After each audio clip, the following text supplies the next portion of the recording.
TV is changing, and I don't mean by the things you see in glossy marketing campaigns. Bigger screens, sharper pictures and better sound. In fact, it's quite the opposite. Consumers are increasingly trading high-quality television experiences for low-resolution online video clips, which can be watched on demand, sideloaded onto portable devices, discovered through social networks, forwarded to friends and embedded in blogs. And nowhere is that happening faster than in the fluid media culture of China. With its large urban youth population, fast broadband and a loose copyright environment, China's a kind of future lab for where media consumption might go next. Consider the top 3 uses of the internet by Chinese netizens: music, messaging and movies. Only 57% use email. To find out whether we could really see the future of television by looking at China, I decided to jump on a plane. First up was Ogilvy, China. CASBAA, a former heavy metal guitarist and now head of digital strategy for Ogilvy, had some very clear views about where he saw the future of media and also Chinese consumers. For young urbanites in China, it's very, very clear that most people are not consuming television, broadcast television, nearly the degree that they used to. Young internet-savvy people can watch what they want on demand on any number of channels, be they the peer-to-peer download, progressive download sites, which have really proliferated in China because of this atmosphere of, well, of laxity. I mean, they don't go after pirated content so much. So the joke is that the online game market in China is so large just because the regular terrestrial broadcasting, cable broadcasting is so terrible. And it may appeal to an older generation with the, basically the variety show format, but the younger generation has gone online for their entertainment, whether it's downloading movies and games or music, or basically watching things on video servers like Tudo or Youko. Although they may look like Oriental clones of YouTube, video sharing sites in China actually have many subtle differences, both in the types of content they host and the way that consumers interact with them. To get a better idea of how they worked, I spoke with Jeremy Goldcourt, a noted blogger, media commentator, and writer of the site Downway. So, should we walk and talk? Yeah. The reason they're so popular is partly because there's a lot of copyright material on them, including feature-length films, which are divided into segments. And they're, Korean historical dramas, Chinese TV programs, Western TV programs, all of these are available. And there is a fair amount of user-generated stuff as well. It's free to watch this entertainment. And it seems to me more suited to the generation of young urban Chinese who are internet native in the sense that they've pretty much grown up with the internet, and they find TV boring. with all the major players, the amount of user-generated content is much lower. The percentage is much lower than you'd find on a YouTube.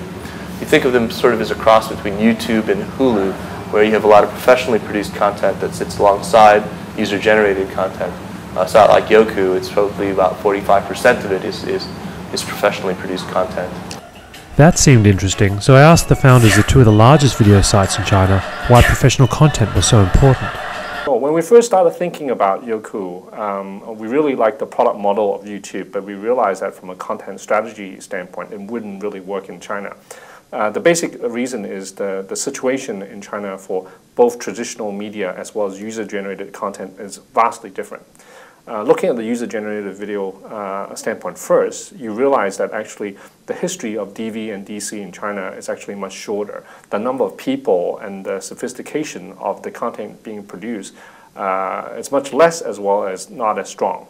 It's very difficult for a traditional broadcaster to make the step from traditional broadcasting to a online video broadcasting. It's a whole different world. I mean, they're not really part of the user who's watching it. So what's happening right now is actually they try to license their shows to us, and we're making deals with them to show their shows on Tudo, because I think it's very difficult for them to really set up a website themselves and show only their content. Traditional media, unlike the US, is actually very, very fragmented here in China. We're talking about hundreds of television stations and thousands of television and film production companies. So for Youku, we actually work with a lot of these traditional media partners to syndicate this content on our on-demand video platform. The biggest difference between China and the West is the amount of time that people spend on the sites. If we look at the average user on Tudo, for example, he or she spends almost 1 hour per session on the site. So that means the moment somebody logs on, he's going to be there for 1 hour on average to watch videos. If you see that if you look at YouTube, for example, there it's between 7 and 12 minutes. The fast-growing new media sector hasn't gone unnoticed, either by Western VCs or local regulators, who realise now that online video may soon surpass television as a primary means of communication. We've seen over $300 million of venture capital flood into 8 sites alone of these online video lookalikes like YouTubes of China. And retroactively, the government's been erecting barriers by saying, well, these sites need to get a license, and they've been favoring certain sites that kind of toe the line and penalizing others that don't. I mean, I would really see this as a new distribution platform. It has already become one. China has 210 million internet users at the end of 2007, and 170 million of those are video users. So it's really a platform that cannot be ignored by the content providers. And given the piracy issues in China, I think it's really to everyone's advantage to seriously take a look at the online platform as a distribution medium. Major Hollywood content producers like Sony Pictures Entertainment, Time Warner and Disney are now looking at digital distribution in Asia, but it's still early days. Clearly the trends that are observing some of these territories, and particularly Korea, I think is an interesting test bed for what could potentially happen in other markets. With broadband penetrations, above 85%, with broadband speeds of greater than 100 megabits per second, the speed with which you download a movie is really rapid, and that's affecting many parts of the overall entertainment business and the value chain. In Asia, we've seen actually a real demand for, it's really free on demand. It's advertising supported business. And that's really been what's driving most of the growth across Asia. What we're trying to figure out is how do we take our traditional businesses where we license our movies to TV broadcasters and also have the ability to do the digital distribution models, because oftentimes those broadcasters want to have those rights as well. So we're in this transitional period where we're trying to figure out what the best way is to capitalize on these new distribution mechanisms. I asked Terry Mack from Celestial Movies whether the free-on-demand model would work with his library of films. I don't think so. I don't think so. Advertising model works only when there are a lot of consistent viewing, mass market. But if you talk about getting advertising for a very small niche channel, advertising revenue as a percentage of the total revenue would usually be small. However, there's no doubt that in Asia, dealing with free is going to be the biggest challenge. And that may mean coming up with strategies to co-opt the pirates and the ecosystem of P2P downloading networks. A good example is the recent Chinese blockbuster Redcliffe.